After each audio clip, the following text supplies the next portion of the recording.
get up a little bit earlier than usual and to come here to Diplomatic Academy in order to take part at our annual European Forum in Vienna. It's a great pleasure because we will talk today about especially European security and defense policy, situation as it is, the real picture, and maybe also the picture of theory and what should happen in order to match those two dimensions. And it's a great, great pleasure for me to have really not only the opportunity to cooperate together with Diplomatic Academy, Ambassador Brix, he will say also a few words of welcome, but also together with Wilfried Martens Center and its president, former Prime Minister Dzurinda, and of course also with Political Academy, now with a new name, Tivoli campus, and its new president, former president of the parliament, Sobotka. It's a great pleasure to be here together with you and to welcome, of course, a list of many people. I do not want to welcome all of them. It would certainly take too much time.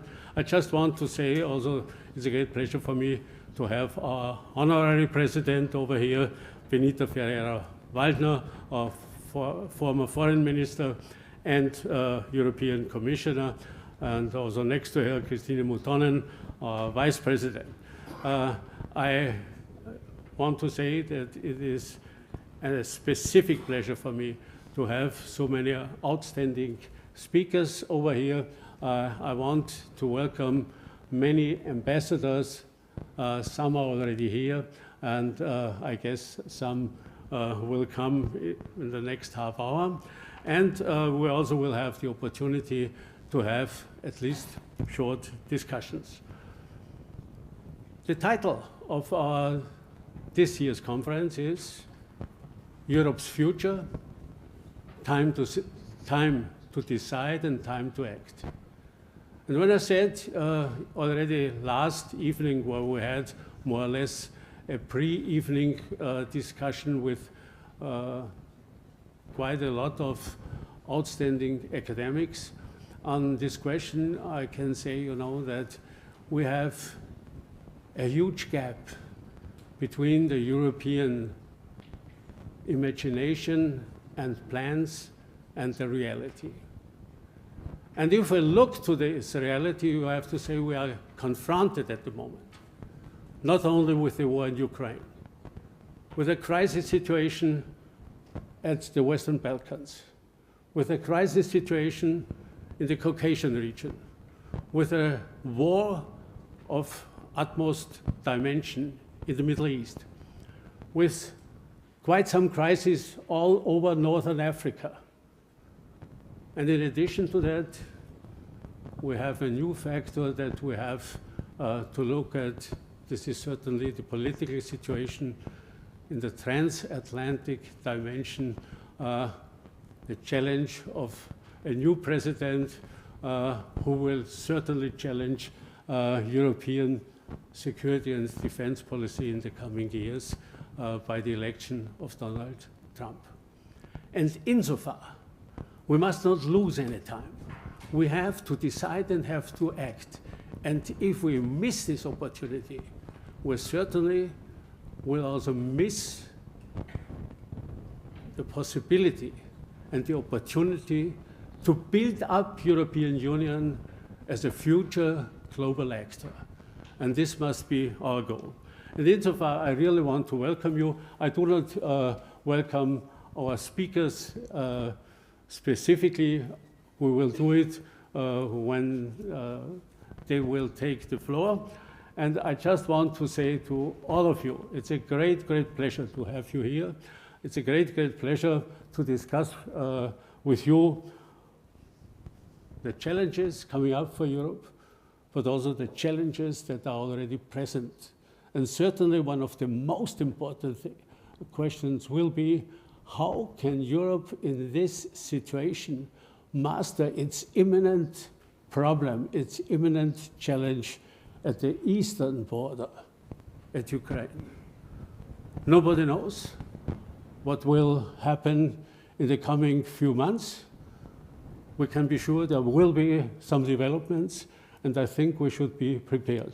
And insofar, I heartily want, once again, I want to heartily welcome all of you in this room here at Diplomatic Academy, and pass the word to our director, Michael Zinkanell. Please take over.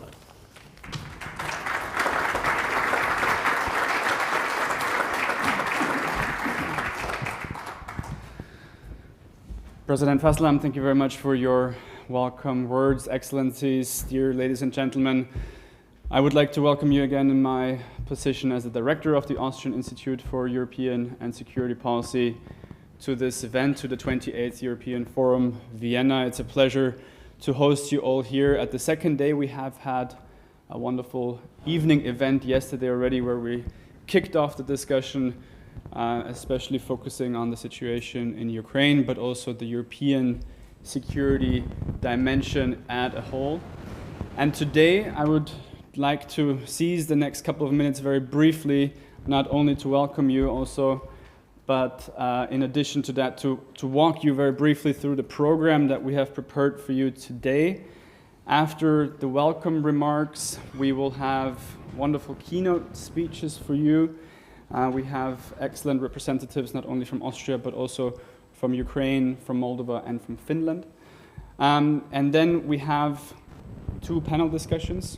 The first one, War, Peace, and Stability in Eastern Europe, where we'll focus especially on the situation in Eastern Europe, Ukraine and Moldova being in the focus of that. And then, as already mentioned by Dr. Fasslabend, we will also discuss the current situation in the Middle East, because this is also of crucial importance to European security. So we will discuss Middle East at a crossroads with a panel discussion then before the lunch that you're all, of course, most warmly invited to. Without any further ado, to the fact that we are already lacking behind in time a little bit, I don't want to take too much time for these opening remarks, also for you to ask questions and answers during the panel discussions. I'd like to, again, welcome you very much, all of you here in person, but also everyone who is joining via our live stream. Thanks a lot to our partners again, the Vienna School of International Studies, the Diplomatic Academy, the Wilfried Martens Center, the new think tank of the political party, the Volkspartei, but also our other supporters and sponsors for this event. And without any further ado, Ambassador Brix, Director of the Diplomatic Academy of the Vienna School of International Studies, please take the floor.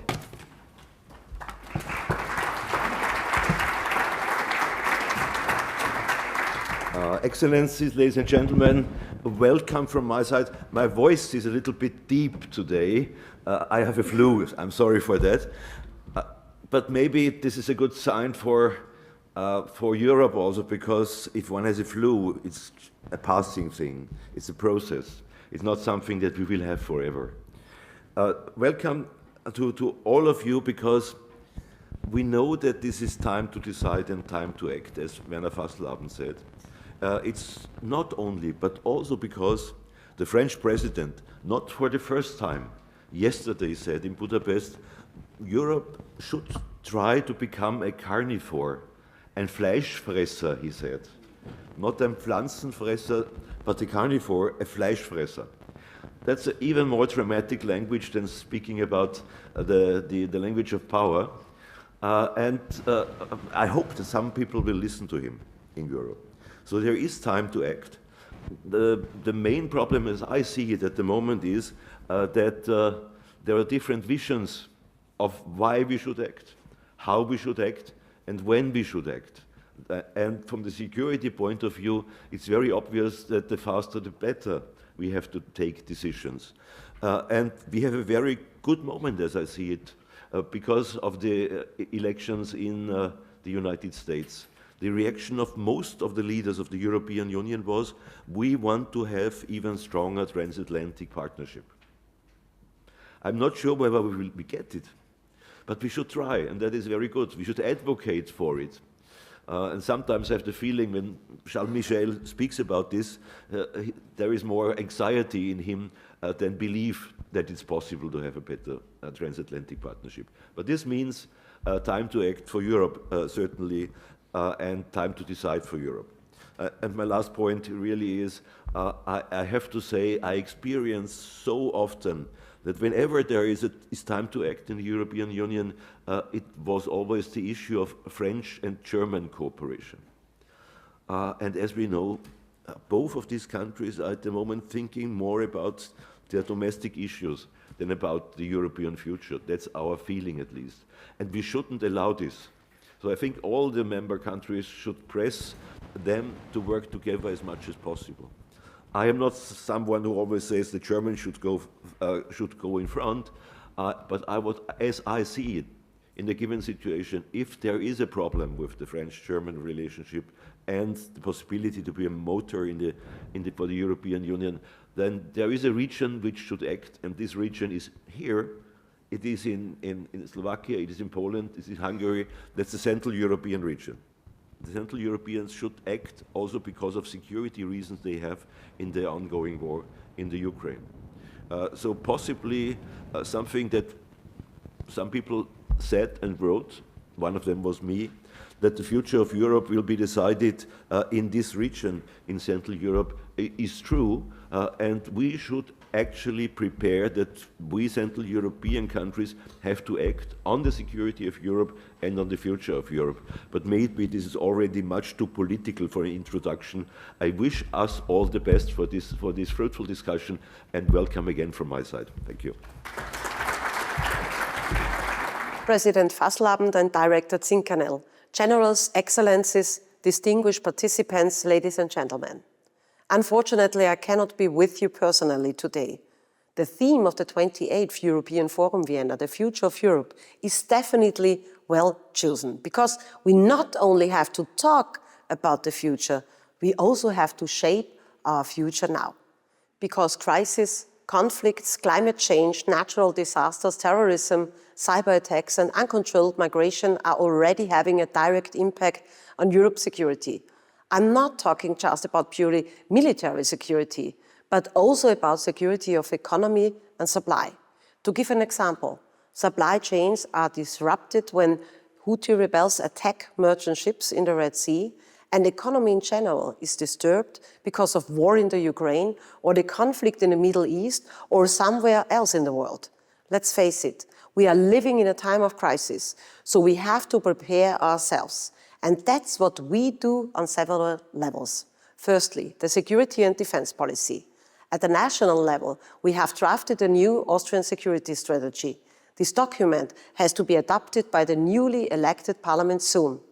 At European level, we are constantly working on the strategic compass, which is both a policy document and an action plan.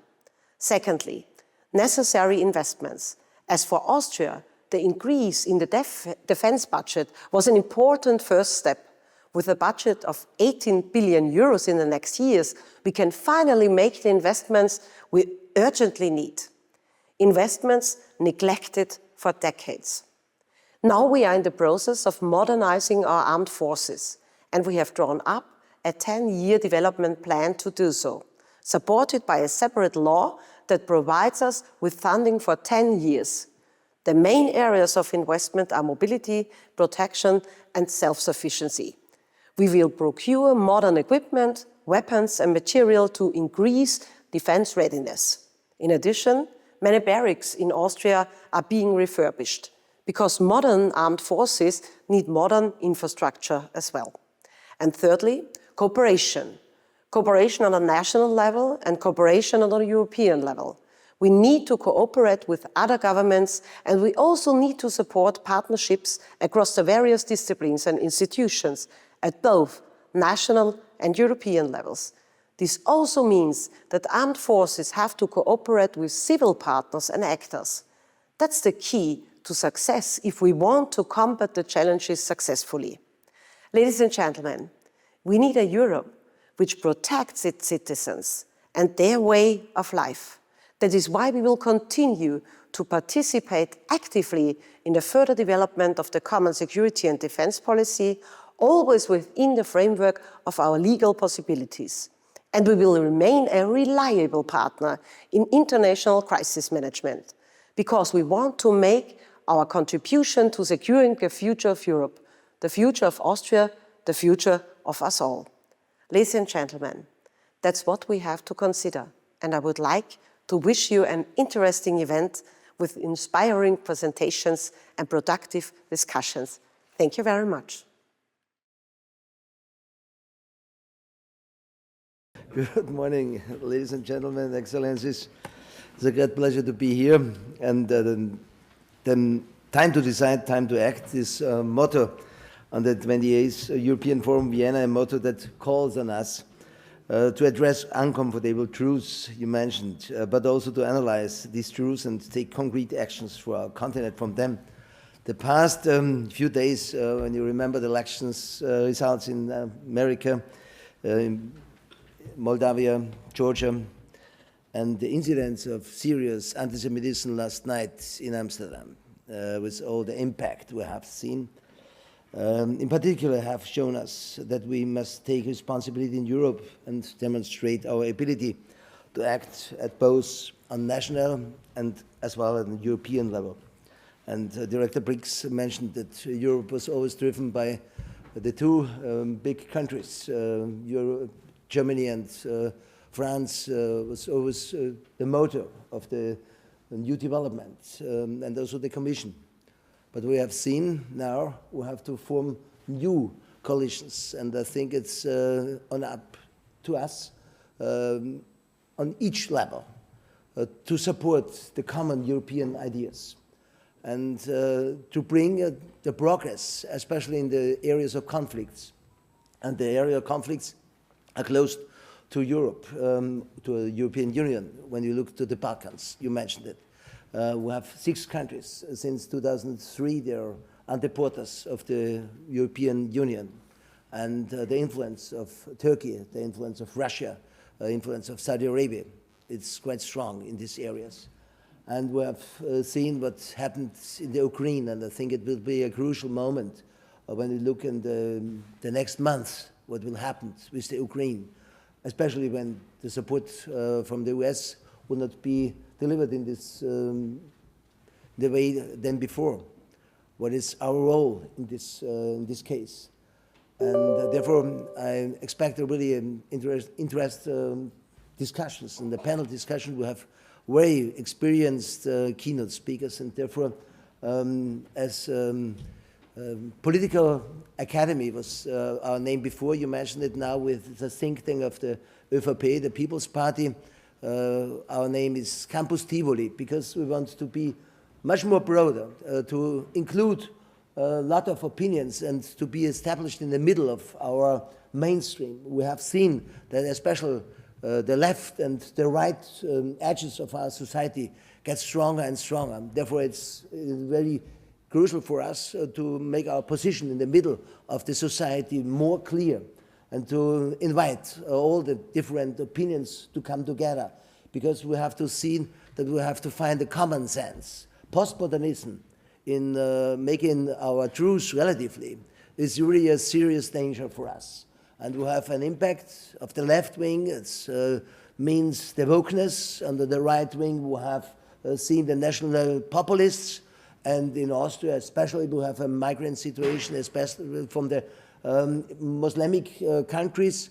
And in addition, the artificial intelligence in the digital area is really a big challenge for us. And in facing all these components, it's for us important to give advice to our policy, to make a good research, and to find a together solution, not only for Austria, especially for for Europe. And therefore, I'm very appreciative that we can be a corporate partner to Martens, to the Academy of Diplomats here, and also to the Institute of Werner Fasslabend. In this sense, I wish you a really interesting morning.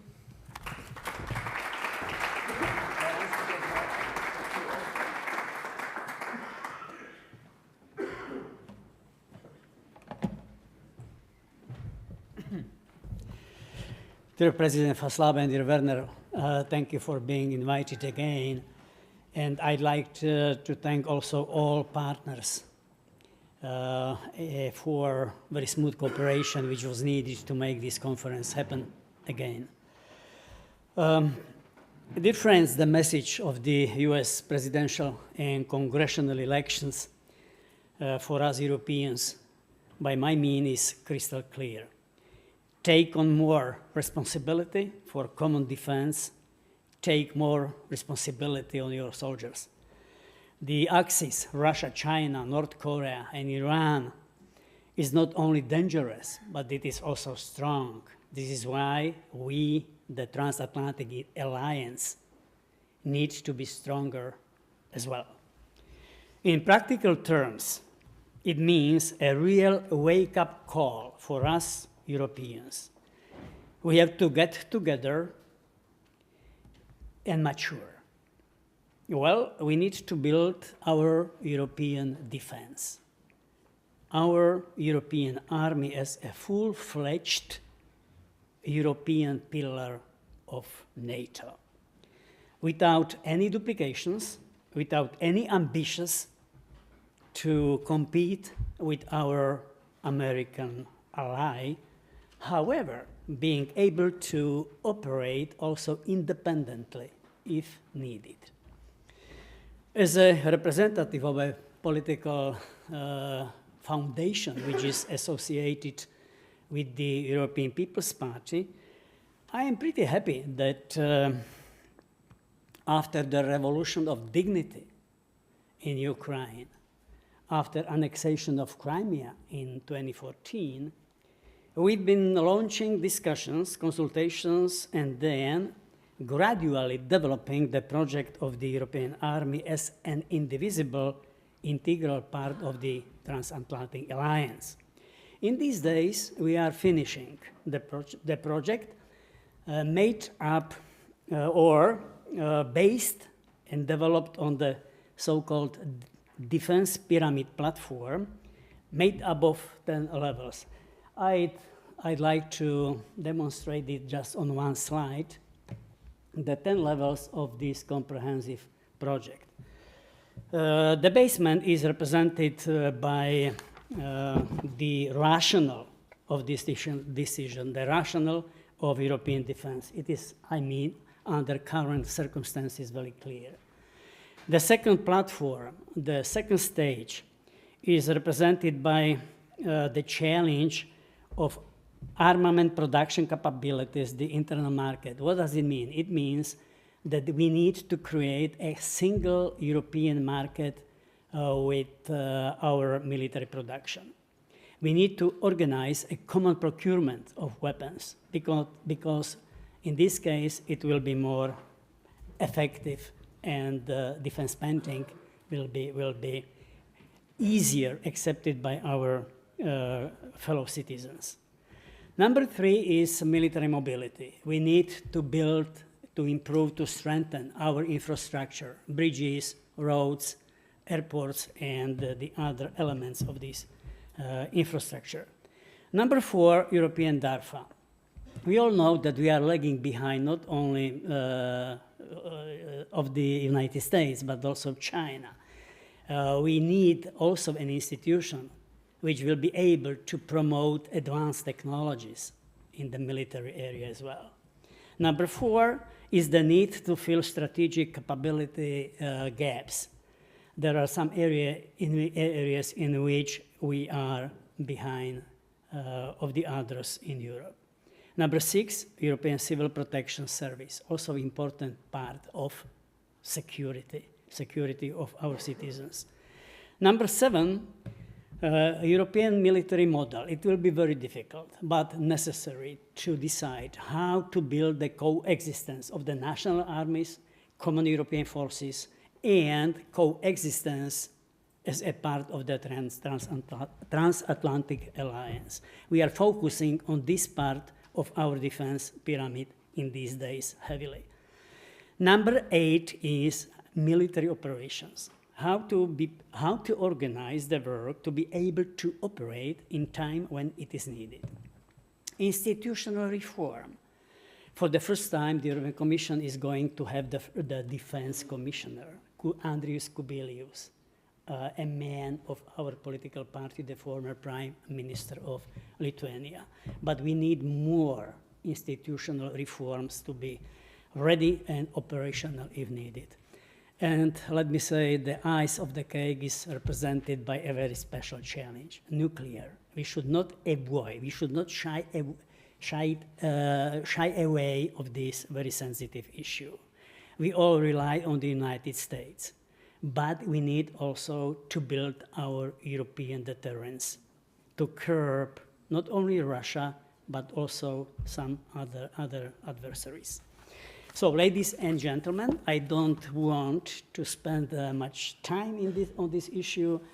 If you are interested in this, please visit our website of the Martens Center, Wilfried Martens Center for European Studies, and you can read all measures, 81 concrete projects, which could create the puzzle which at the end of the day can function as a European defense or European army.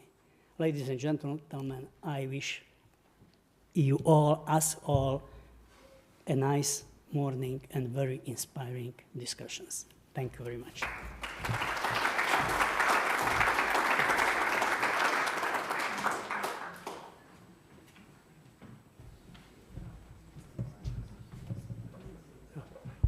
Okay.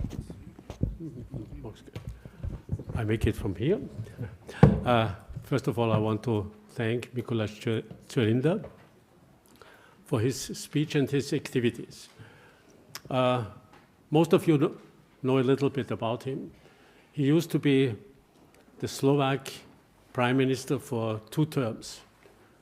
And he was the one personality in between Mejia and Fico who led Slovakia not only into EU, but also into NATO, having had an enormous handicap compared to the others, to Poland, to Czechia, and to Hungary at that time. And it was only his personality who really managed to speed up this development process and to bring Slovakia into the Union. And I'm very glad to have him as a partner, not only because he represents the most important think tank for the leading faction in European Parliament. This is Martens Center, but also because he dares also to take up sensitive questions. It's not only the question, because it's always very difficult to keep the balance between European and transatlantic defense, and he does it in a perfect way. And at the other side, that the Institute really took up the question whether Europe should have even a nuclear defense. Why this could be important, I think this is the only think tank all over Europe who managed to present a highly qualified paper as a basis for discussion. Thank you so much, and we are looking forward to more intense cooperation even in the future. Why? Because as it was already outspoken, we're in a situation that the French-German axis obviously does not work as it should in order to lead Europe politically, economically, and also in other ways. But we will have maybe the chance when there will be a switch in Germany, together maybe with Poland, with Tusk as a prime minister, who really is engaged also in security policy, and we will have maybe the chance to build up also new structures in order to take the lead in Europe and to strengthen the developments. Okay, but also, of course, the question, where does Austria stand? And this is also one of the questions why we occupy ourselves very intensively with this question. We're not only engaged in European politics, but of course also the transatlantic question has become even more important since Sweden and Finland joined NATO. And of course, the position of Austria has changed, and we have to ask ourselves whether we want to be outside of the discussion forum on security policy in Europe. And this is the major question. And I'm really happy that now we have our keynote speaker, an Austrian power lady, I have to say. Karoline Edtstadler, she started her life in Salzburg, and she studied also over there. And she studied law and started pretty early also a career in a ministry, already in the age of, with 30 years. She came to Vienna, joined the Ministry for Law, and afterwards she became a state secretary in the Ministry for Internal Affairs, and then our Minister for Constitution and European Affairs. Probably most of you have learned in the last days that, okay, she will also change the path of her life, at least a little bit, okay. But we are convinced that this lady certainly will have a very, very strong position also in the future in Austrian politics. And insofar, I now want to announce Karoline Edtstadler, Minister Karoline Edtstadler, to take the floor. Please, Mr.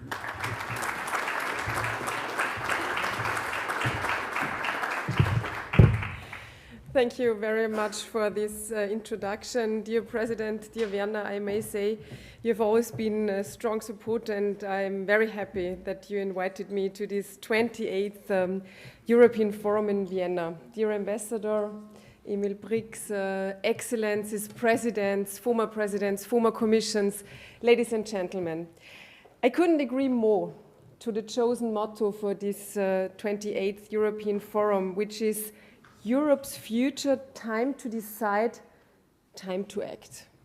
Well, today we are here 3 days after the US elections and 5 months after the EU elections, and we still face a lot of challenges in Austria, but especially also in Europe and in the world. I would go so far to say that the European way of living is under threat from outside. When we think of the Russian war of aggression towards Ukraine, from a growing India, from the conflict in the Middle East. In German, we say Nahe Osten, Near East, and it's even more correct, I would say, because it's not far away from Austria. But we are also facing these challenges from inside. The economic transformation, the loss of competitiveness, the climate situation, the convenience of the welfare state. A lot of these things are under threat. And this is resulting in inflation and in high energy prices. If we look at the security situation, we heard already a lot, and there are people, like we heard Mikuláš, more competent to speak about this.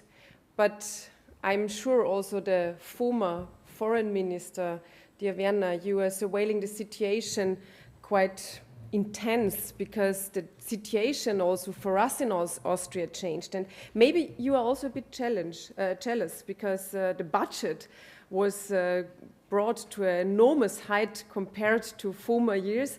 And I think this is positive on the one hand, but on the other hand, it's simply necessary to have a bigger budget, to have a more important and better cooperation within the European Union when it comes to defense. And when it comes to our economy, I fully agree with the Mario Draghi report. This is going in the right direction.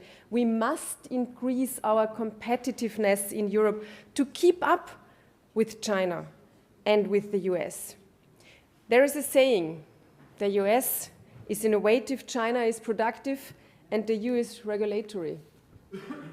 And this is maybe a fact, but now we have to change it. That's why I'm so committed with the motto of this conference, time to decide, time to act. And I would like to appeal to you today as an always positive thinking person. Let's seize the opportunities and drive the positive change. When not now, when then? We need reforms, and I would like to focus on 2 points. First, we have to return to Europe's economic power. We have to make Europe able to withstand the pressure from China and from the US. It is needed that we protect our business location here in Europe and the jobs in the European Union. But this is only one pillar.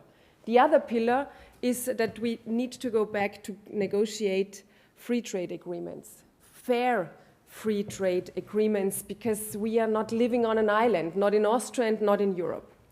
We need to go back to a growth track. EU's backbone is the single market, but it's still not completed. There are a lot of obstacles for enterprises and companies engaging here in Europe. But we have a lot of positive things. We have a rule of law-based order. We have strong democracies, and we have the human rights.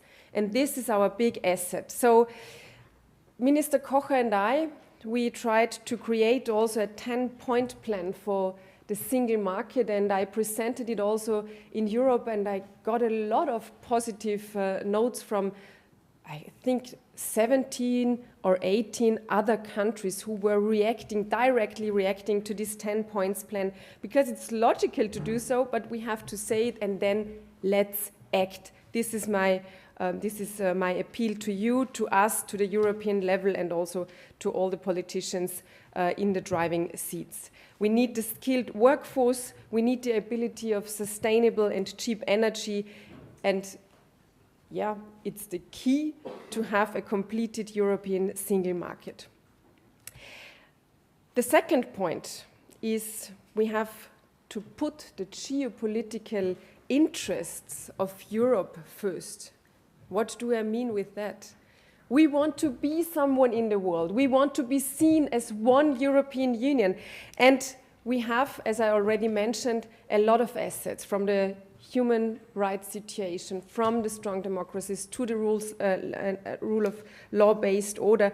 And we should also radiate this power to other regions, as the Western Balkan countries, also to the eastern part of Europe and to Africa. But this needs also that we are not doing foreign policy with the moral judgment. We need partnerships on the same level, and we need partnerships especially with countries who share the same values as we do. Thinking of Switzerland, of UK, of the US, of Australia, but also South America. And one of these points is also the already mentioned point of the stronger European defense. And if we go back in history only a few years, then we come to a point that all the ministers for foreign affairs and the defense ministers agreed on the strategic compact. We discussed about it very, very long, but suddenly it was possible to agree on it and to cooperate really closely in the field of defense, which was not the way and the thing before the war of aggression from Russia to Ukraine started. So that means, obviously, this pressure from outside made it possible to go really big steps forward, and this was very important. But when I'm talking about the geopolitical way of seeing the European Union and acting as a geopolitical partner, we also have to end illegal migration.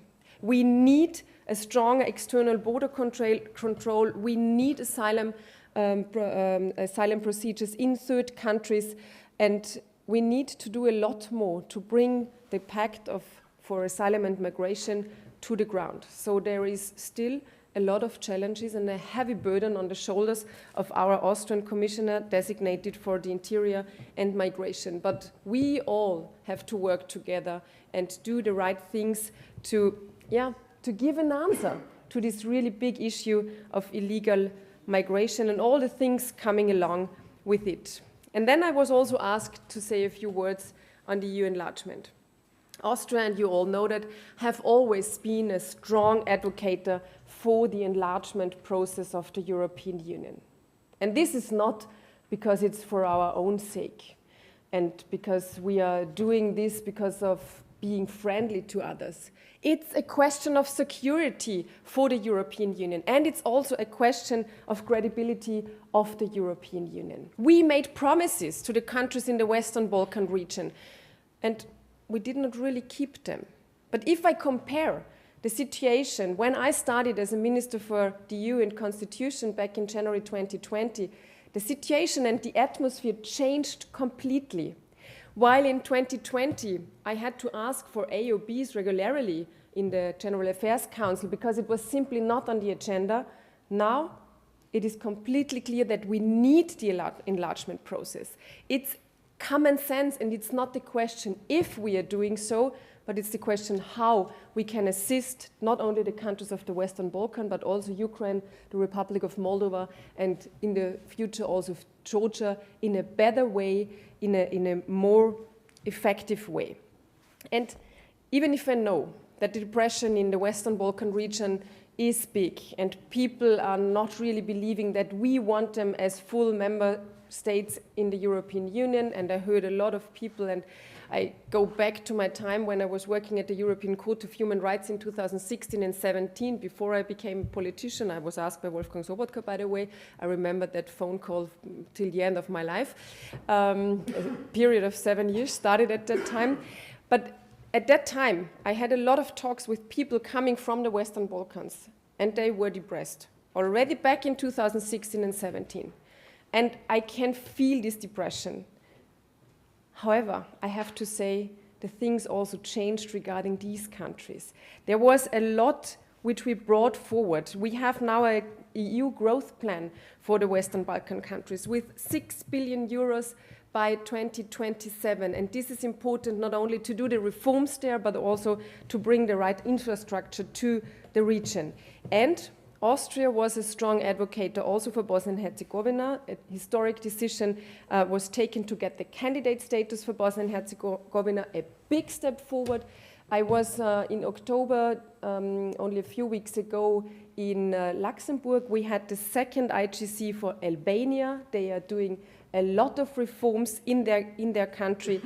We have Montenegro as a front runner, and I still have the hope that they can become the 28th member state of the European Union. Okay, the foots are big because they have to succeed Great Britain, but anyway, it would be of importance, great importance for the whole region when we see that one country is really becoming a full member state.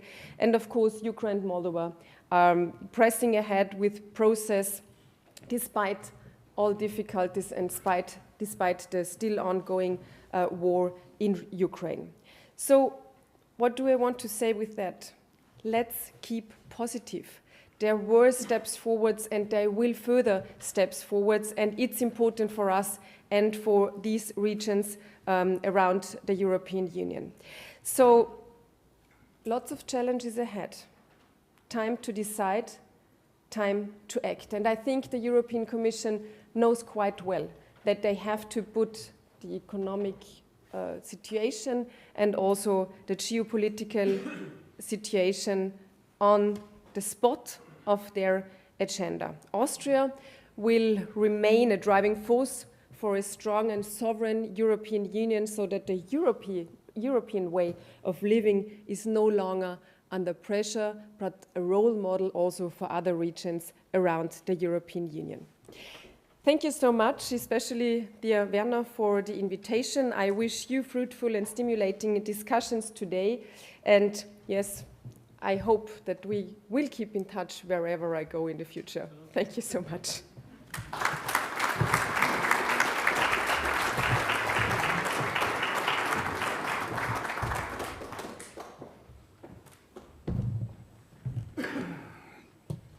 So, dear ladies and gentlemen, first of all, thank you very much, Minister Edtstadler, for your inspiring and very honest opening speech. during a time where it's necessary to act and to decide, it is also of crucial importance to act in changing circumstances, in evolving situations, not only on the European level. This is necessary to react spontaneously to unforeseen circumstances, but also in organizing events such as this.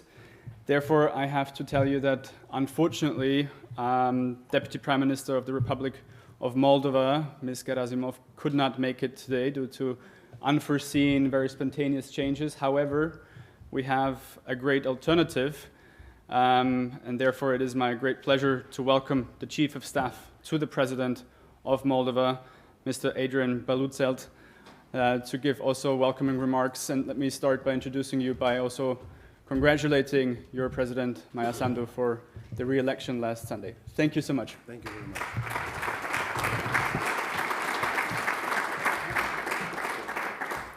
Dear Minister, dear ministers, professors, ambassadors, it's a great pleasure for me to be back here. I'm an optimist by nature, so I'll try not to paint a bleak picture. But Republic of Moldova, in the elections that we went through, faced the heaviest attack on our democracy and on the electoral process. Police, but also investigative journalists, unveiled the biggest buyout documented in history of Moldova and probably history of Europe. There are 130,000 documented vote buying exercises carried on by Russia through its proxies and through a Russian bank, sanctioned bank, Pромsvязьбанк. That was unprecedented, and it was on top of what we all know as a hybrid war, of a massive waves of disinformation, fake news, fake candidates, and so on.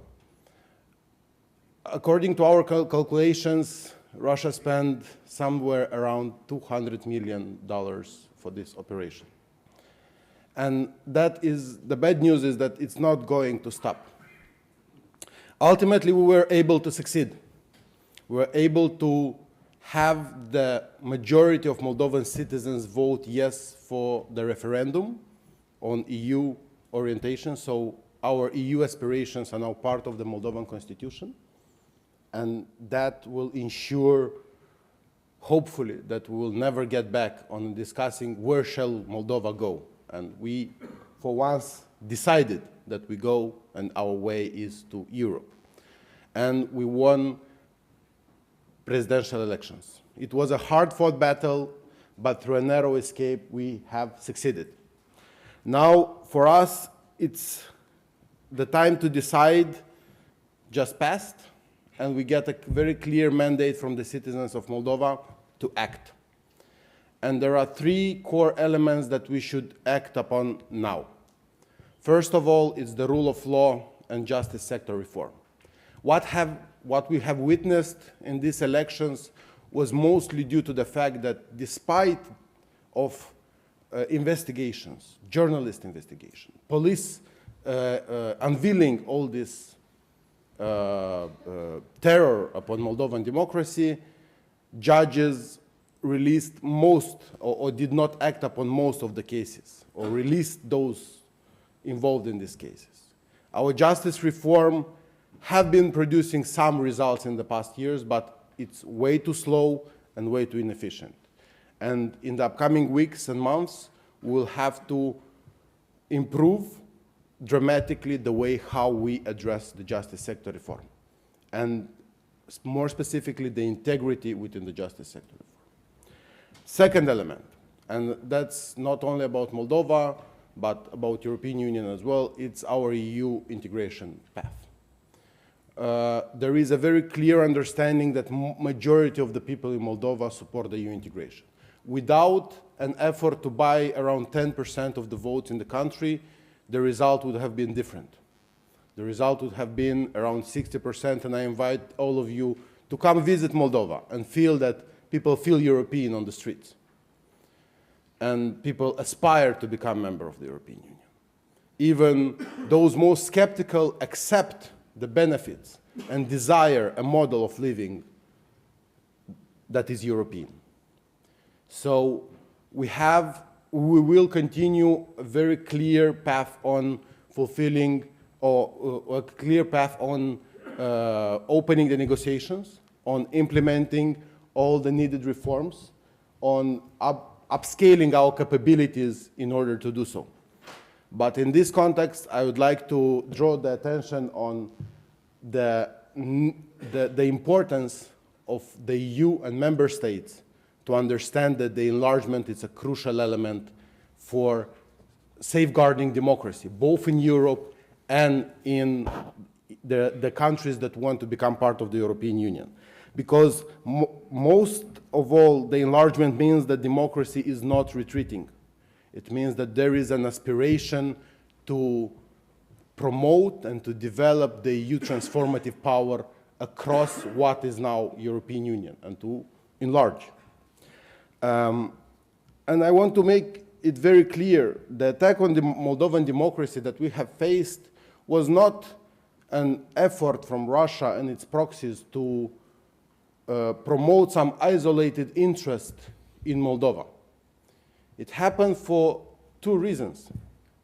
It happened for the fact that Russia wants a strategic influence and a strategic position of controlling Moldova in order to affect further the war that it unveils in Ukraine.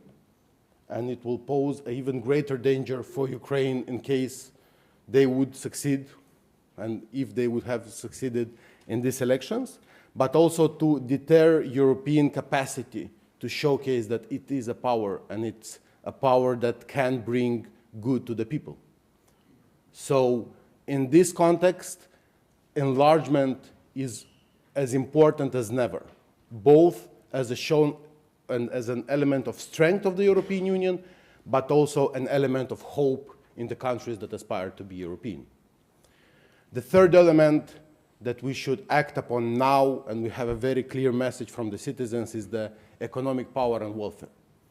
Most of the things and of the possibilities of Russia, China, to attack and to exploit the vulnerabilities come from the inflations that we all have seen in our countries, come from the fact that we are in a position where citizens demand justly more prosperity, more benefits of the democracy. They want to see that it works, and we have to make it work. So in Moldova, another element, a third element that will be a core priority, it will be to improve our economic growth that was heavily altered by the Russian war in Ukraine. We had a 35% inflation. We had almost no economic growth in the past 2 years, and we will desperately need EU to step up in this regard. And the growth plan, it's a very good point to start, and we hope that we will be able to exploit more opportunities together with member states, both at the EU level but also on the bilateral. And here I want, as a footnote, to mention how much Austria is important for us and how much we cherish the support that Austria have been giving to Moldova, also bilaterally, but also in terms of supporting our EU aspiration. Thank you so much for that.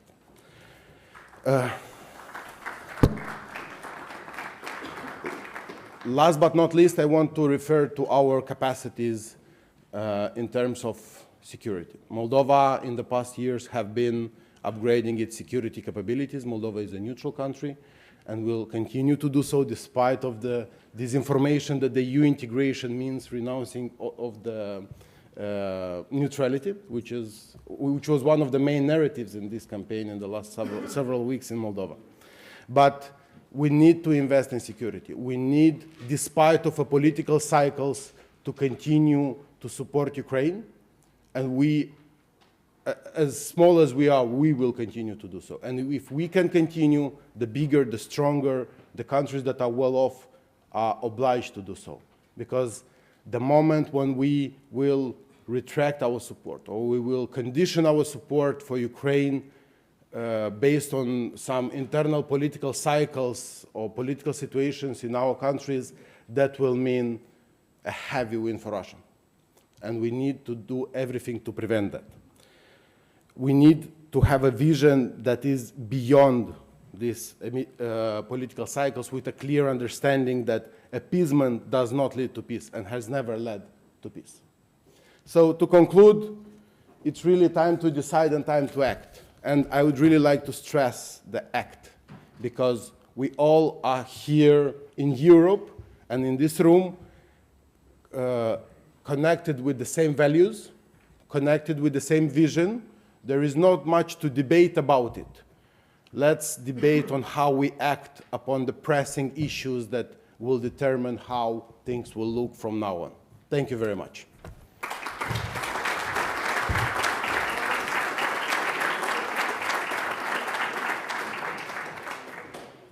Good morning. My name is Martin Seidig.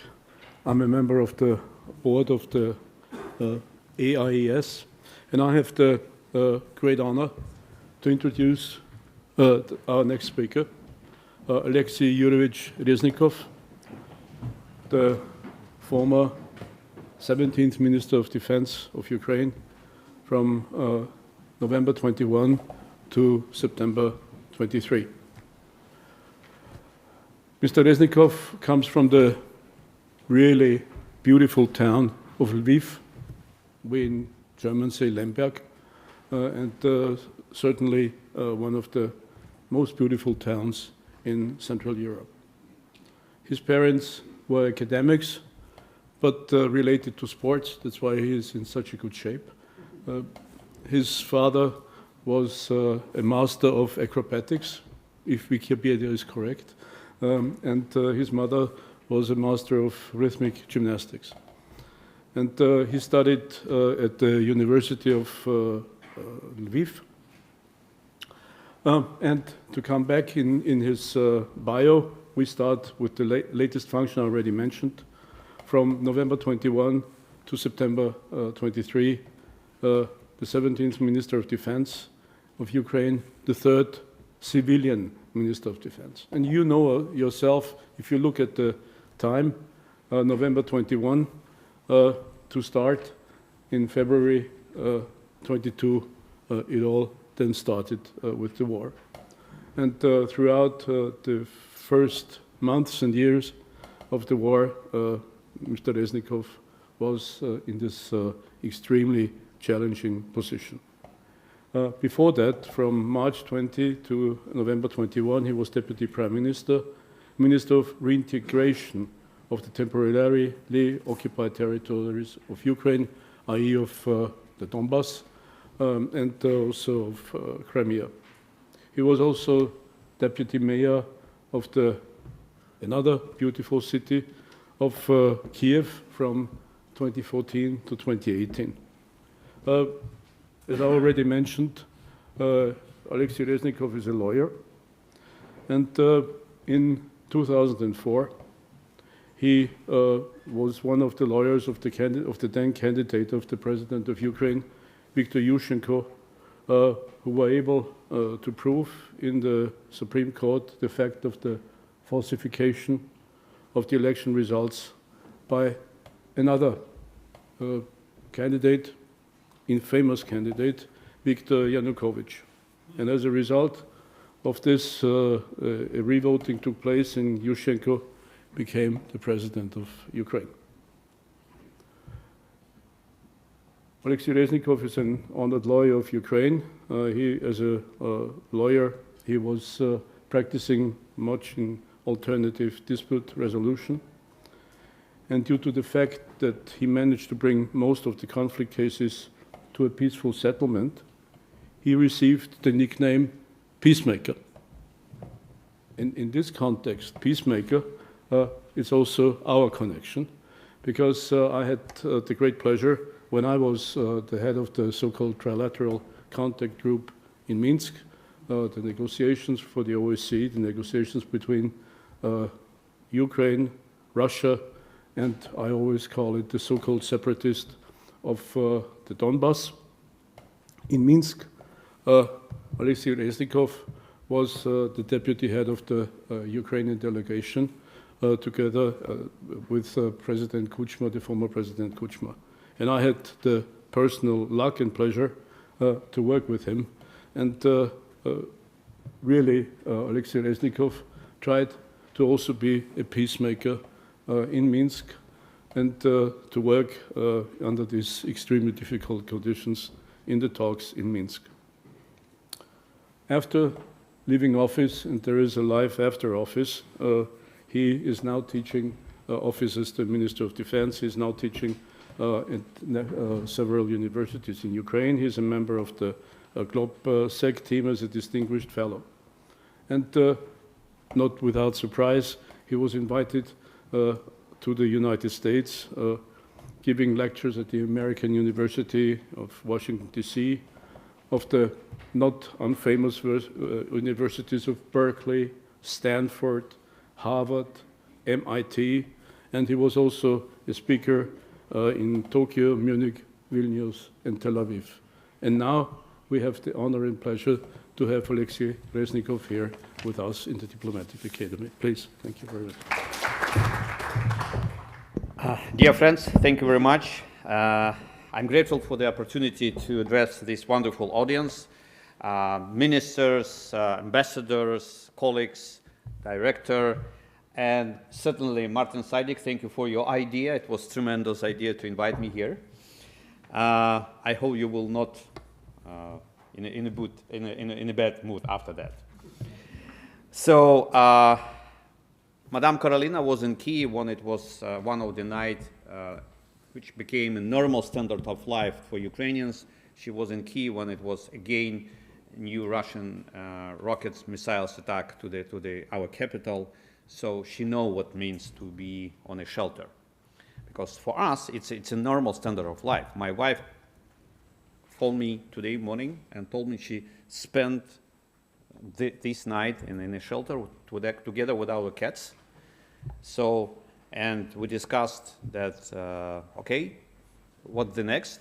Well, next I have a eyelashes treaty. So she went to the eyelashes treaty after the normal standard night in a shelter.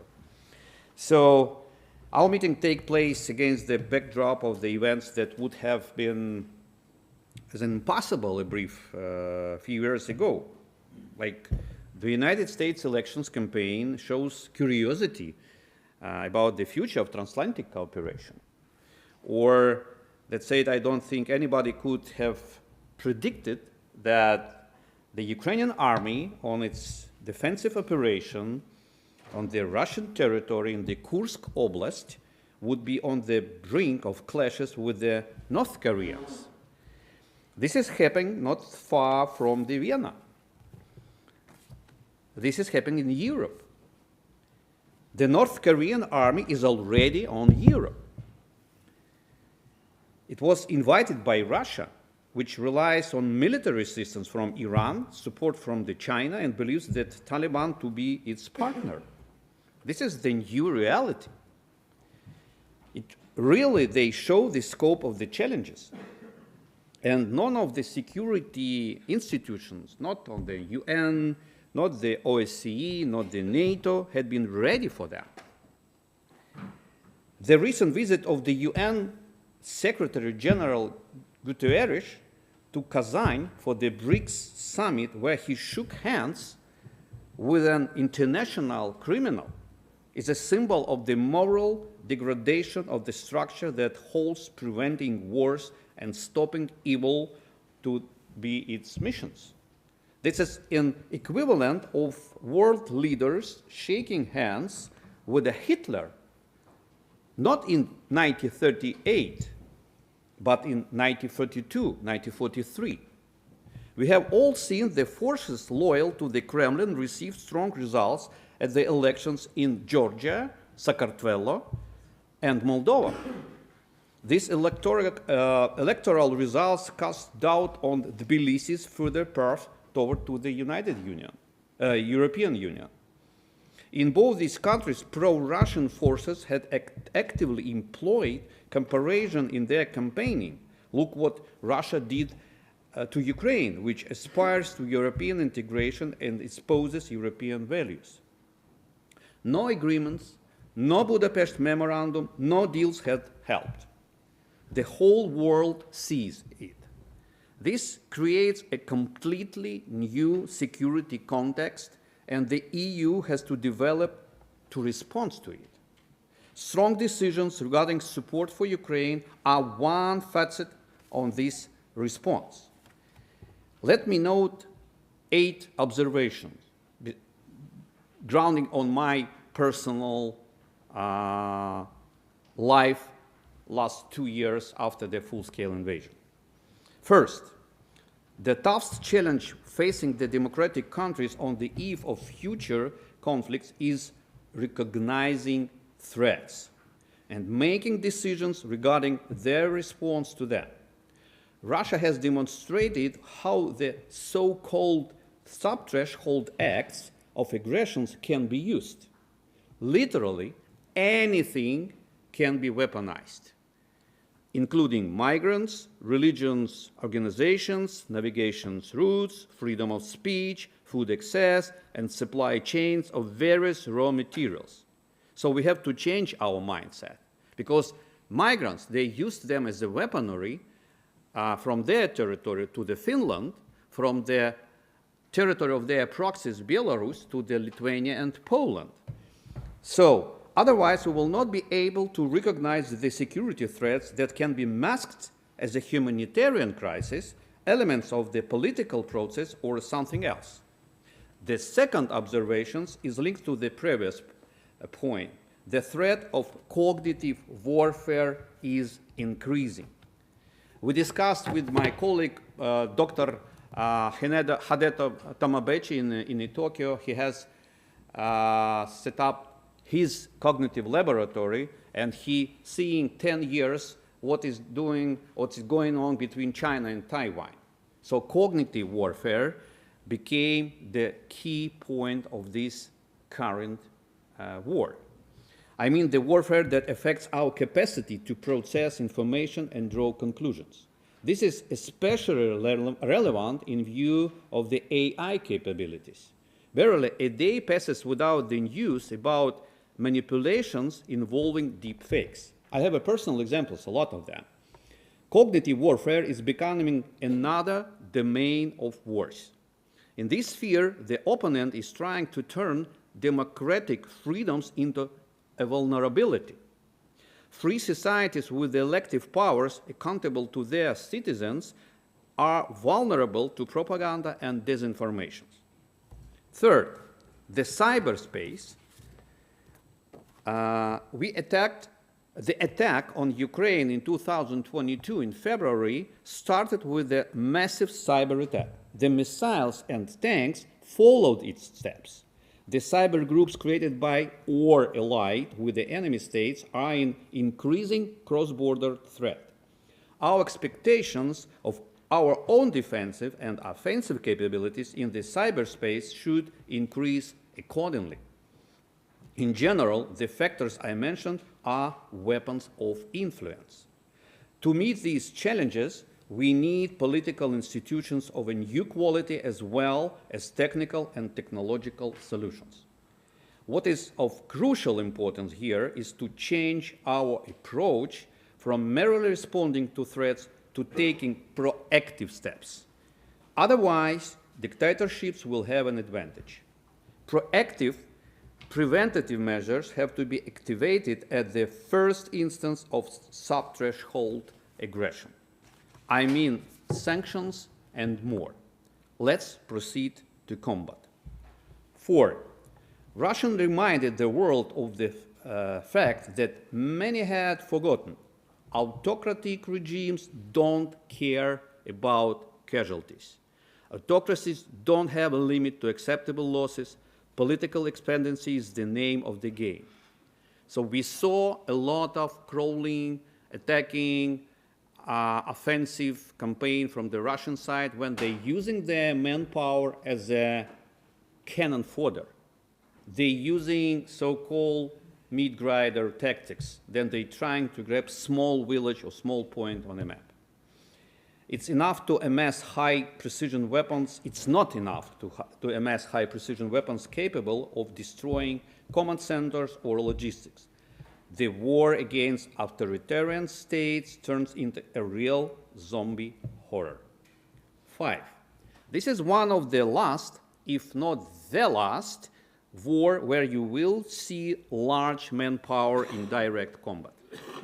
War is increasingly turning into a competition between robotic systems as well as automated control systems. Manufacture and maintenance of unmanned systems is the quantities commensurate with the number of artillery shells of manpower in the order of the day. One FPV drones costs as maximum $500. One artillery shell, for example, 155 millimeter caliber, it means NATO standard, costs as minimum 3,000 euros. But normally in this market it could be 5,000 euros. So Ukrainian soldiers using 2 FPV drones, maybe 3 maximum, against Russian tanks, which cost $12 million. Just imagine, $1,500 against $12 million. Or you have used as minimum 2 artillery shells, it means $6,000 or $10,000, and you will not be lucky if you have to engage them.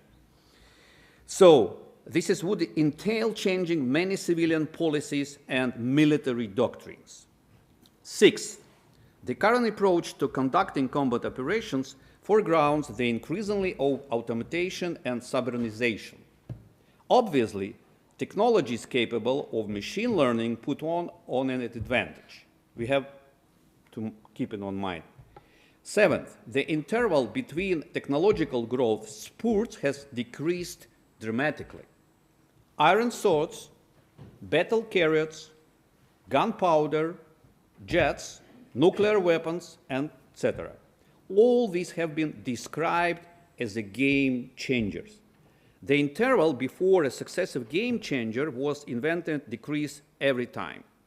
It may be down 2 months now. Every 3 months we see on the battlefield new invention, new approach, new steps, new idea, new realization. 2.5 years ago, Ukrainian Neptune missiles destroyed the flagship of the Russian Black Sea Fleet, the cruiser with the funny name Moskva. And today, in the Black Sea, on the bottom, we have wreck. I call it very future, very famous dive spot or dive site for diving. So I invite you to join me, and we will see the museum on the bottom of the Black Sea. So 100 years ago, Japanese fleet did the same. They sunk Russian flagship cruiser near the Tsushima. After 100 years, in April 2022, Ukrainians did the same. So today, Ukrainian drones have de facto neutralized the entire Black Sea fleet of Russia. Thanks to this, it was possible to unblock the ports of Odessa, and it allowed us to open the grain corridor and deliver Ukrainian grains, deliver Ukrainian sunflower oils to the Africa countries, Asia countries, and other parts of the world. So it's a humanitarian operation. We are witnessing new game changers every 6 to 9 months. This brief stage that last mere months have the same dramatic impact on the style and methods of combat as replacing arrows with automatic rifles. If an invention takes a long time and a lot of money to develop, it will lose its efficiency. Those who adopt, evolve, and invest in cutting-edge technologies will have a significant, partly indomitable advantage on the battlefield. This is both inspiring and alarming. Our enemy is cruel and inhumane, but he is far from stupid. Modern warfare does not just consume the R&D sector benefits, it generates them. And 8th, the slow and unwieldy defense systems are the arrows and early cannons in the war of robots and gadgets. Democracy are slow. If your decision-making is slow, if your institutions are slow, that means you are dead in the wartime. The EU has extended colossal amounts of assistance and support to Ukraine, and we are deeply grateful, but you have to be more quicker, more faster with your reactions. Ukraine's advantage that we got at a staggering cost is the experience of modern warfare against a highly technological army of an authoritarian state. But I always trying to describe this situation. A lot of people were sure that Kyiv will fall during 72 hours or during 3 days, because it was a misperception that it would be clash between big Soviet army and small Soviet army. This was a mistake. This was a cognitive bias, also in Washington, D.C., also in Pentagon. But in reality, we see the picture of the Bible story about the David and Goliath. When David used sling, he used a special weapon, stone and slings, and monster fall down. No single other country in the world shares this experience. We can strengthen the coalition that defends democracy. We need to remember that Russians are actively learning too. General Tivoli, the supreme commander of the NATO forces in Europe, recently noted that the Russian army will come out with this war stronger. It will have hundreds of thousands of soldiers experienced in modern combat. Everything that they know will also be known to China, Iran, and the North Korea. Everyone sees that this is not about the Ukraine and Russia. This is about authoritarian dictatorships wanting to impose the new world order based on the rule of force. Because for them, the main logo sounds, the might is right. They're living in this mindset. Authoritarian countries created a coalition very quickly. They have to be stopped in Ukraine. Otherwise, we will see conflagration across the entire globe. Many say that the war needs to be stopped with the negotiations. A just and sustainable peace in Ukraine is impossible without two things: establishing a balance of powers and worldviews, finding a solution acceptable to the Ukrainian society. We have surprised the world multiple times. Therefore, no scenario based on ultimatums or forcing us to capitulate will not work. Experience demonstrates that you need two basic components for successful negotiation: trust and guarantees, and a clear model of post-war coexistence. Ukraine has very bad experience when it comes to trust. In exchange for the Budapest Memorandum, we have given up the largest nuclear arsenal in the world, our strategic aviation, and the missiles that Russia is now using to kill our children and women in the cities far from the front. One of the guarantors of the Budapest Memorandum of our security, Russia, openly attacked us in 2014, and others stood by and did nothing.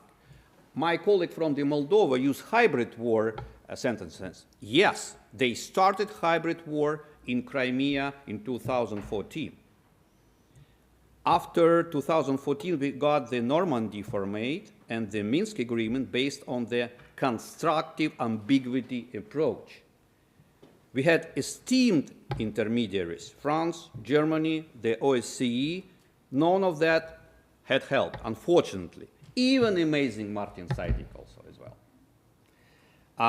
Because Moscow did not want to negotiate and there were not levers to force it. I experienced this because I was a part of this negotiation, as you know, after the Martens speech. The Ukrainian society will not accept a deal without very tangible and concrete guarantees. Russians don't trust us either. They committed many crimes and fear revenge. They know what we are capable of. Someone has to sit with us at our end of the table, and someone has to be on the Russian side. Who will that be? The United States, the EU, Brix, China, that is an open question. And now on the substance of guarantees, NATO membership is one option. Another option is a bi- or multilateral deal detailing direct obligation to support Ukraine should Russia violate its side of the deal. Not promises to hold consultations, but concrete steps. No new concerns. Weapons, financial support, closing the sky with the air defenses, crushing sanctions against Russia, etc. Without that, there will not be any results. And now on the main question, what can be done? It's very good that the West is allowing itself to talk not just about support, but about Ukraine's victory. But nobody dares to voice a scenario for Russia's defeat. Simultaneously, you believe that we can, Ukrainians win, but you still cannot to say that Russia should be defeated, especially in Washington, D.C., especially after the very famous Bush Sr. In 1991, that American newspaper called Chicken Kiev speech. Then Bush Sr. tried to keep Soviet Union as a big Russia empire. They're still living in this mindset. And we need to change it. There is certain inertia that prevents the establishment from seeing the situation realistically. The risk lies in the very nature of the Russian regime that only sees the world through the prism of expansion by force. We need to be proactive. In essence, we have the choice between an uncontrolled collapse in Russia or launching a controlled process for their neutralization. The essence of the process would be a change of the political regime in Russia. Establishing international control over Russia's nuclear arsenal would prevent the risk of its illegal proliferation. If control over resources is moved to the regional level in collaboration with the international partners, it would prevent Russia from weaponizing energy carriers and ensure stability on international markets. Distribution of resources, destruction of the Kremlin mafia, and involving the regions and international economic relations are better precautions against radicalization. Establishing an international tribunal for Russian criminals and the denazification of Russia are necessary preconditions to ensure sustainable results. To crush Kremlin regime on the battlefield is the best way to launch the transformation of Russia. And that is possible. Ukraine has proven as much. All we need is the sufficient and timely support. For those who fear the Kremlin blackmails, let me remind you that Kremlin threatened all sorts of punishments for NATO extensions. Sweden and Finland joined NATO. Russia has got thousands new kilometers of their border with the NATO allies. What was the Kremlin response? Nothing. The Ukrainian army entered Kursk Oblast, or Kursk district. What was the Kremlin response? Nothing. I discussed with the three generals, Ukrainian generals, Border State Service, Special Security Service, and Airborne Forces. I asked them only one question. Do you have any evidence that civilian population on the Russia territory, Kursk Oblast, providing some kind of guerrilla warfare, some kind of partisans, resilience and resistance activity? The answer, zero. Zero. Nothing. Because Ukrainian defenders had already destroyed the military potential that the Kremlin has been amassing since the Soviet era for an advance on Europe. So they lost their professional core in their armed forces. So they will need as minimum 5, maybe 7 years to restore, to rebuild their capacity. So it is no coincidence that support for Ukraine is the best investment into the security of Europe. From my experience of negotiating with the Russians, I know that they are pragmatics. Martin Seidings also know that they are pragmatics. So they certainly don't play to die in nuclear ashes. Russians have only one tactic, to push until they get pushed back. The moment they encounter resistance, they stop and back down. If Kremlin see the actions that they perceive as a weakness, they will risk escalation elsewhere around the globe with their allies that we call axis of evil. So there is no time to be wasted. Thank you for your attention. I'm open for their questions.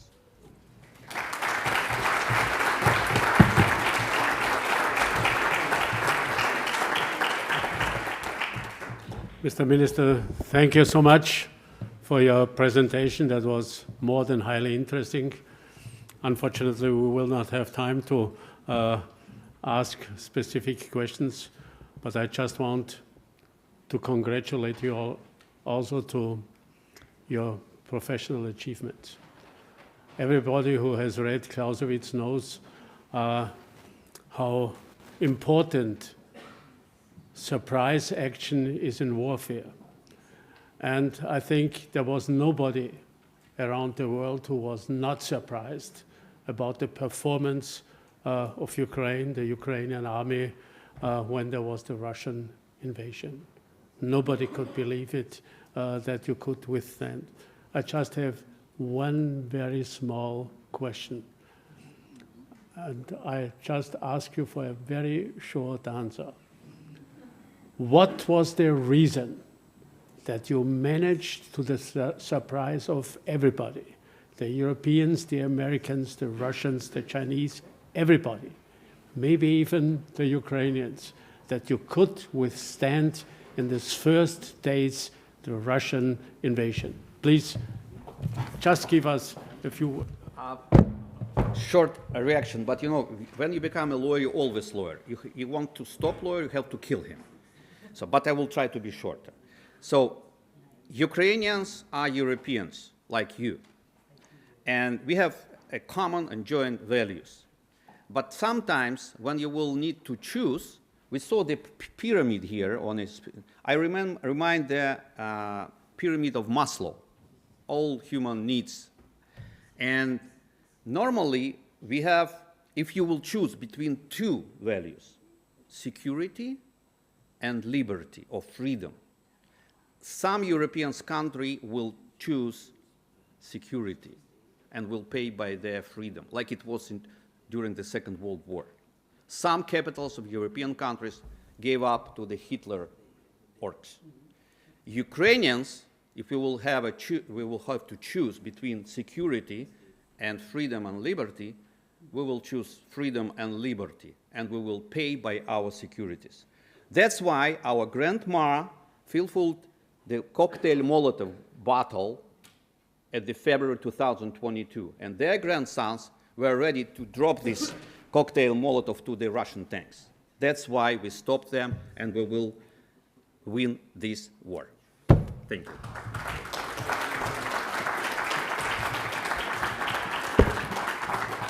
Mr. Minister, once again, thank you so much.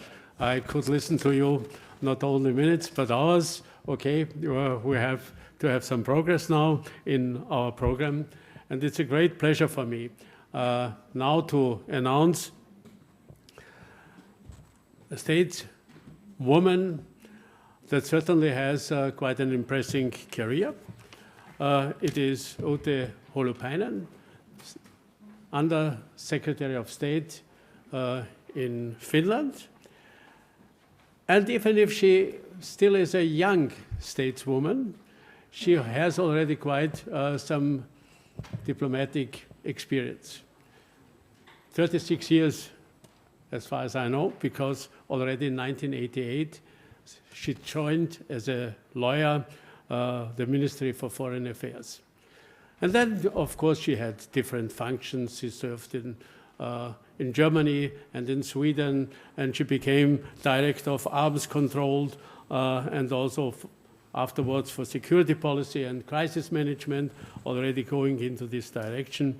She became ambassador in Lisbon and in Addis Ababa, and she also became the Inspector General for the Foreign Service, more or less already indicating that, okay, she was at the top of diplomacy in her country. So far, it really is a great, great pleasure to have you here. Thank you so much for coming, and we are listening now. How is the situation in Finland after the invasion, after the decision having taken to join NATO?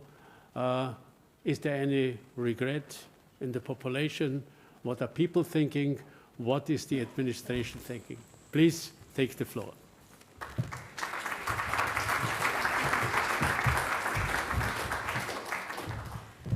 Thank you so much for the kind introduction, and really, since I entered the diplomatic career already during the Cold War, so it gives me also some personal perspective to the recent history of Europe and of diplomacy. Ministers, Excellencies, ladies and gentlemen, first of all, I would like to thank the organizers for inviting me here, and it's really an honor to join the distinguished speakers of this session and add to the discussion some elements from the Finnish perspective. The theme of this event, Europe's future, is of course highly relevant also because we are entering for the new institutional cycle in the European Union, and of course we have high expectations. But let me start by saying a few words about Finland's response to the topical security situation in Europe, and then I will turn to the European agenda, which I was also asked to say something about. So after the launch of Russia's full-scale invasion against Ukraine in February 22, Finland quickly drew a conclusion and applied for NATO membership, as you know. So really, there was the time to decide and there was the time to act. Finland joined the alliance in April 23. It was a very speedy process. It was a very speedy process to decide, but then it was also a very speedy process to really materialize the membership. And that was thanks to the very smooth cooperation with our to-be allies. We received a lot of support from different capitals, not least from Washington. So that enabled us to proceed very quickly. And of course, we felt kind of a dilemma. We saw that there was kind of a gray zone after we had applied for the membership, but we were not under the umbrella, security umbrella of NATO. But there was also a very strong public and parliamentary support at home. And it is also good to remember that also this happened very quickly. In Finland, there was for decades already discussion about a possible NATO membership. And there were a few political parties that were openly pro-membership. And there were, of course, many people among the population who thought that that would be our place and our natural home in the global setting. But the majority was against. They thought that this was our position in Europe was good, and that was how we should preserve that. But then what Putin's army did in February 24th in 22, everything changed dramatically, and almost overnight the polls changed completely, and the political parties were completely united about the approach. And this is still there. So there is a huge majority of population. There is a full support from the political parties. We think that that was the right decision to make, and we are completely happy with our choice. Of course, it has been a very interesting journey during the past year and a half. We thought that we know NATO very well. We had been partners, close partners to NATO for a long time, for 30 years. We had been in NATO operations in Afghanistan, in Kosovo. We had been in all possible activities, involved in all possible activities that were offered to partners. And we thought that we already know this organization. But then when we entered the Union, we realized that there were many doors that opened to us, and we didn't even know that those doors exist. So it really made a difference, and it has been an exciting journey also for us diplomats and of course our colleagues in the Ministry of Defense and Defense Forces. As you know, Finland has always put a lot of effort on our national defense. We have a strong army, we have a conscript army. Things about defense and hard security are not foreign to us, so we are very familiar with issues and topics of national defense, and now we are integrating this defense to NATO structures. But since we are in Vienna and also the word neutrality has been mentioned several times, so let me just explain our approach. So, of course, becoming a militarily allied country meant a historic shift in Finland's approach. Since during the times of the Cold War, the policy of neutrality was for us a means to manage in a difficult geopolitical setting. But already when Finland joined the European Union in 1995, together with Austria and Sweden, we actually stopped referring to ourselves as a neutral country. We thought that by entering the Union, we had already chosen our side, and we started to label ourselves as being a militarily allied country. Now we are a militarily allied country. But Finland joined NATO because we saw the need to further invest in our own security. Finland, and this is something that we want to underline to our European partners, but not least to our global partners. So Finland's NATO membership is not directed against any country, neither is it meant to be a provocation. It is for our security. I also want to underline that the NATO membership does not change the long-term foundations of Finland's foreign policy. Our aim remains the same. We aim to contribute to peace and stability in the world and promote sustainable development. We foster international law and multilateralism. And part of that will be also our OSCE chairpersonship next year. And our foreign and security policy is based on the same values as before: rule of law, human rights, equality, and democracy. And this brings me to the main topic of my speech, the European Union. The fact that Finland is now an active member in NATO in no way diminishes the value of the European Union in our eyes. On the contrary, for us, the EU remains the most important political and economic frame of reference and community of values, and the more turbulent the world around us, the higher the expectations towards the EU cooperation. The EU is operating in a global environment that is characterized by increasingly complex security issues, growing strategic competition and polarization, and problems that concern the whole of humanity, such as climate change and biodiversity loss. The strong linkage of technology and economy to security has become evident. At the same time, we see the number of conflicts in the world rising and existing conflicts escalating, as is the case in our neighborhood in the Middle East.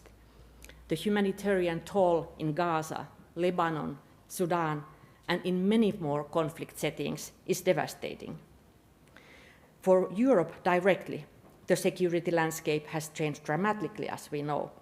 Russia's continuing war against Ukraine is the most serious and direct threat to European security, and as we see it, Russia poses a long-term threat, and we need to prepare for that. Russia's aggression is not limited to the territory of Ukraine. Different hybrid influencing tools are used to escalate outside of the war zone. The impact is felt in different parts of Europe, also further away from the border to Russia. Russia aims to split our societies, create instability, and end our support to Ukraine. In Finland, for example, we have the very recent example of instrumentalized migration and GPS interference and many other things. But against this background, it is clear that we need to keep security high on the European agenda, and we have to do more for our own security, and this is regardless of the policies of different US administrations. The EU should play a major role in providing the framework for European security and defense cooperation and as a provider of comprehensive security. Many tools and commitments are already in place to help us accelerate EU's defense and security cooperation, which we see complementing NATO, not competing with it.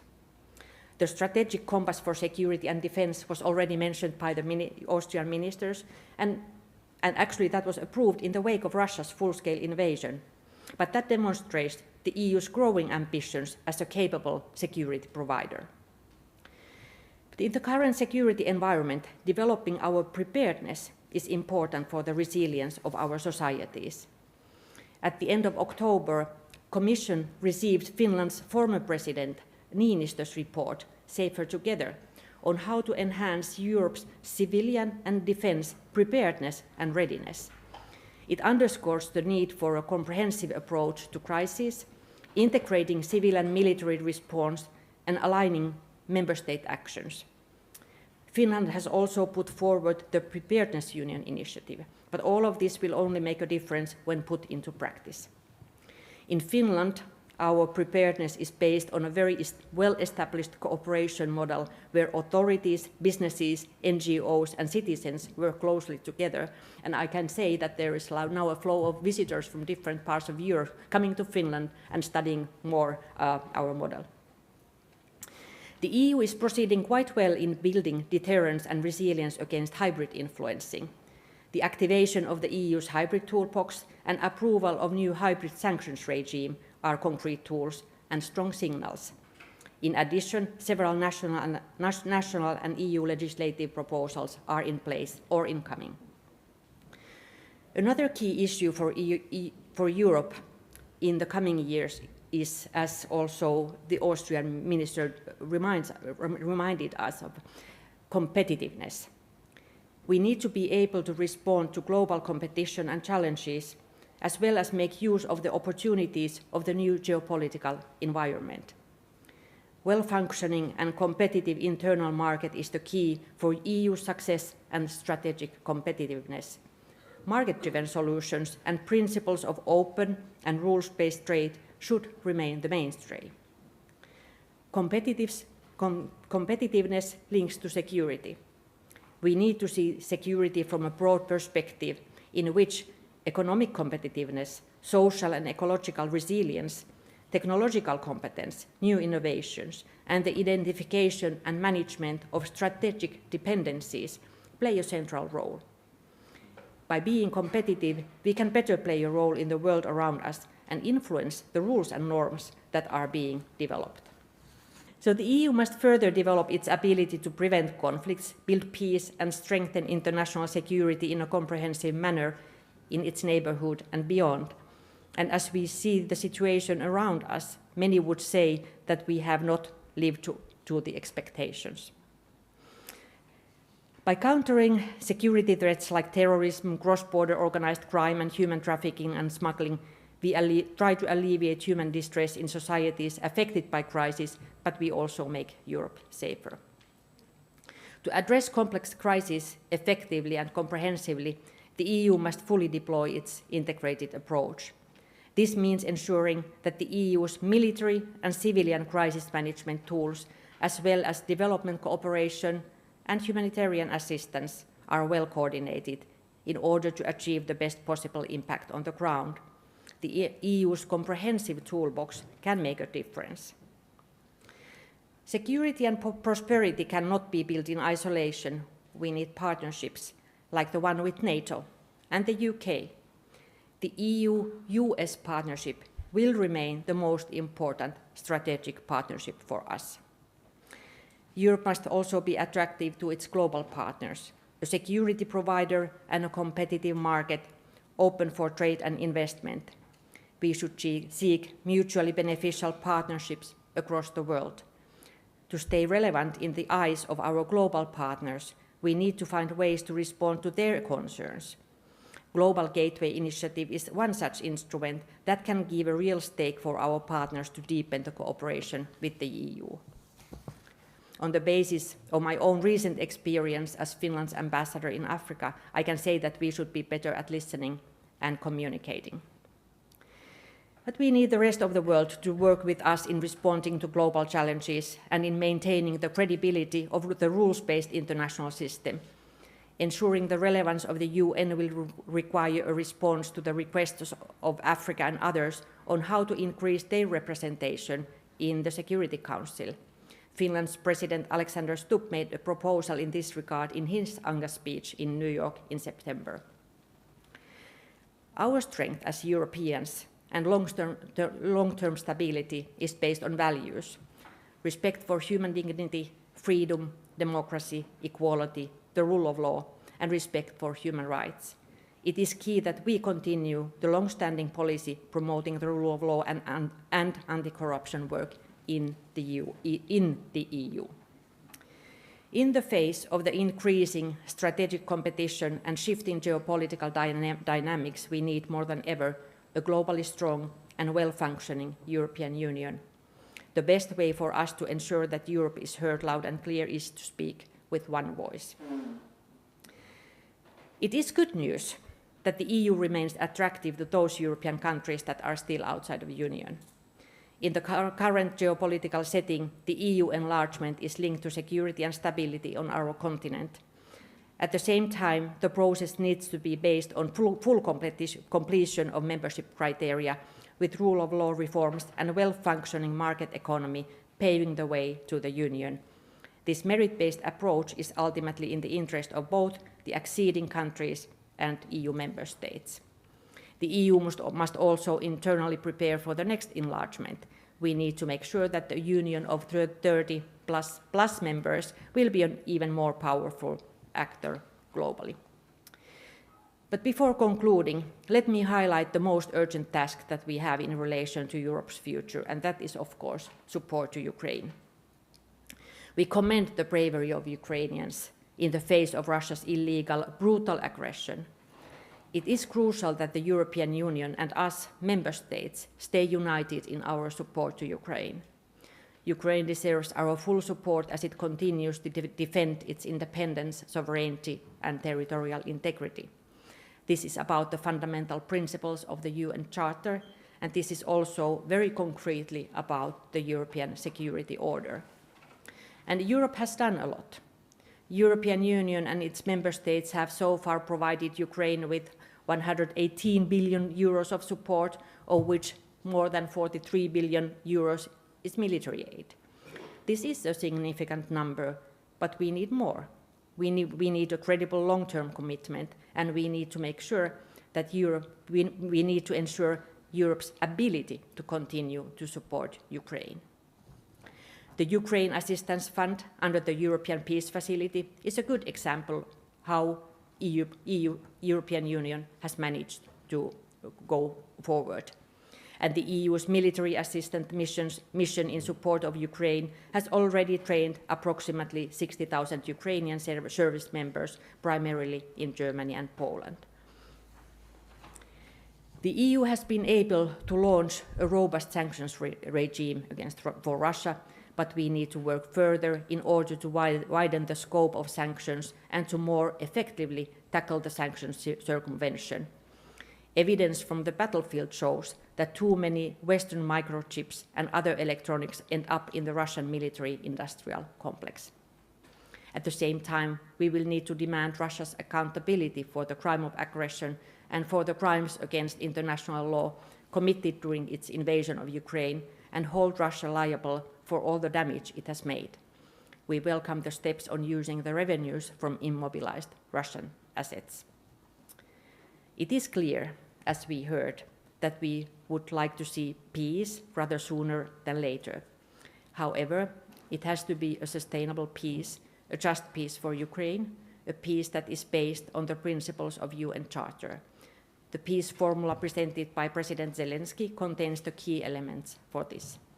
We cannot afford to give in to the aggressor, since it probably would only encourage further aggression and set a dangerous global precedent. To conclude, more than ever, we need the European Union, its comprehensive set of policies, and its value-based response to the current challenges in our region and globally. Indeed, it is time to decide and act.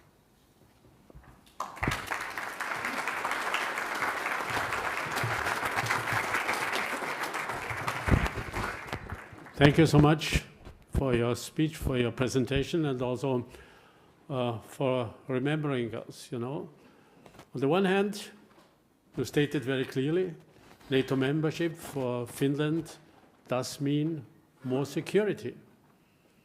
You also stated the importance of cooperation within Europe. We have to be aware that only 18% of the European armament market are produced in Europe, which means that 82% go outside. And this is not only a question of armament and of efficiency in warfare. This does mean that as long as we don't have a common armament market, Europe will have a technological gap that becomes bigger and deeper every day, compared to China, compared to America, compared also to Russia. This is the fact, which means that if we want to play a role politically, economically, and also in security terms, this is the way that we have to take. Insofar, thank you very much. And at the end, you also reminded us, you know, most important question for us will be the Ukrainian question. We have to stand up and we have to bring the performance that is necessary. This is the basis for the future European development.